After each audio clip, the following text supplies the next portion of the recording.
Rodrigo s'imagine en futur Ballon d'Or, le Real Madrid va voler un crack à l'Atlético de Madrid et les dernières informations sur le mercato, c'est la revue de presse de Real France. C'est parti.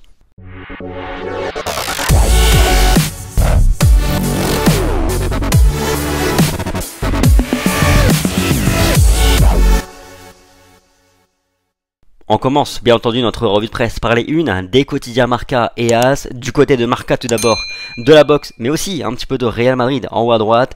Le transfert qui confirme la rupture entre le Real Madrid et l'Atlético, la fin de ce pacte de non-agression qui existait depuis plus d'une décennie. Le Real Madrid est sur le point de recruter un jeune crack du centre de formation de l'Atlético, Jesus Fortea. Du côté de AS, Rodrigo, une interview avec le jeune brésilien. On gagne par le jeu et avec le cœur. L'interview donc de Rodrigo dans les pages du quotidien AS avec quelques déclarations. Je cite: le secret de cette équipe gagnante, c'est que nous avons un grand vestiaire, nous sommes vraiment amis.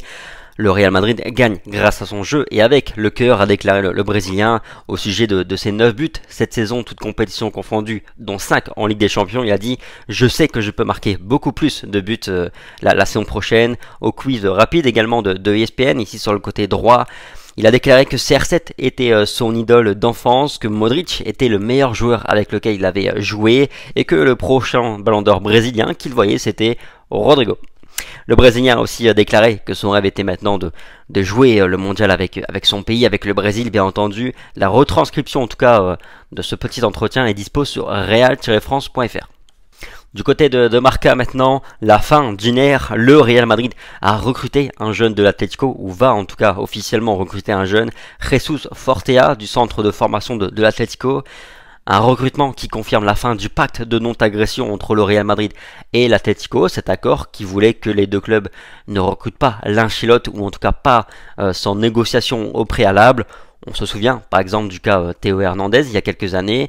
Le Real Madrid aurait pu simplement payer sa clause qui était de 22 millions d'euros, quelque chose comme ça. Le Real avait accepté de négocier en bon gentleman avec l'Atlético et avait donné quelques millions d'euros en plus. Plus récemment, il y avait aussi la vente de Marcos Llorente à l'Atlético. Comme souligné par le quotidien madrilène, c'est bien le Real Madrid qui est à l'origine de la fin de ce pacte de non-agression non écrit. C'était pas un accord écrit, il n'avait plus de sens pour les dirigeants madrilènes à partir du moment où ils se sont rendus compte que l'Atlético faisait quand même ses coups en 12. Par exemple, cette saison, le Real Madrid estime qu'au moins 4 canteranos ont été sondés par l'Atlético de Madrid pour faire la bascule, pour partir dans le camp ennemi. Aussi le refus de réaliser le Pasillo au Real Madrid pour féliciter le Real Madrid de sa 35e Liga cette saison n'a pas été forcément bien perçu par les dirigeants du Real Madrid, même si on sait que c'est surtout une histoire de supporters. Les Colchoneros ont fait pression sur leur club, sur leurs joueurs pour qu'ils ne réalisent pas ce Pasillo.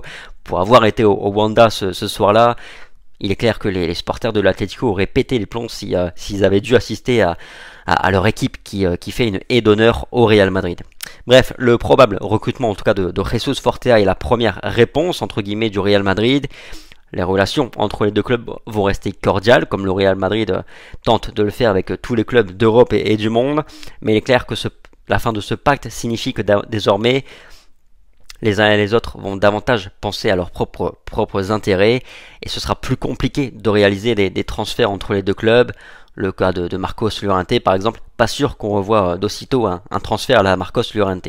D'ailleurs c'est la petite question fun que je vais vous poser aujourd'hui. Quel joueur de l'Atlético de Madrid aimeriez-vous voir dans cet effectif du Real Madrid?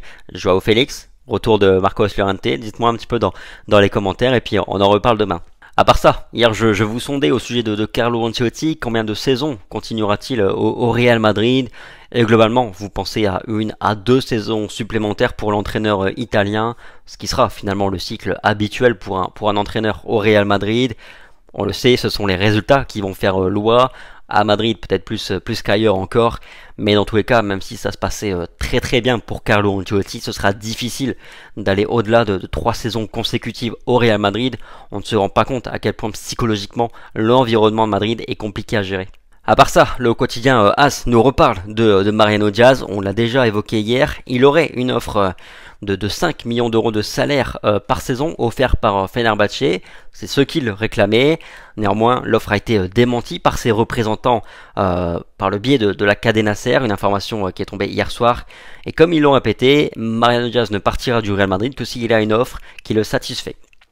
Mais si jamais Mariano pourrait y retrouver un ancien joueur coéquipier du Real Madrid, puisque Fenerbahçe s'est aussi positionné sur Marcelo selon AS, qui a également suscité l'intérêt de Marseille, mais aussi de Valladolid, le club présidé par Ronaldo Nazario. Affaire à suivre. Mercato toujours avec Luka Jovic à la Fiorentina, c'est quasiment bouclé. Information de Di Marzio ce matin qui confirme que le Real Madrid a accepté de prendre en charge 50% du salaire de Luka Jovic. Ça représente 3 millions d'euros sur la saison. Il n'y aura pas d'option d'achat dans le contrat, c'est un prêt d'une saison, mais ça c'est fait.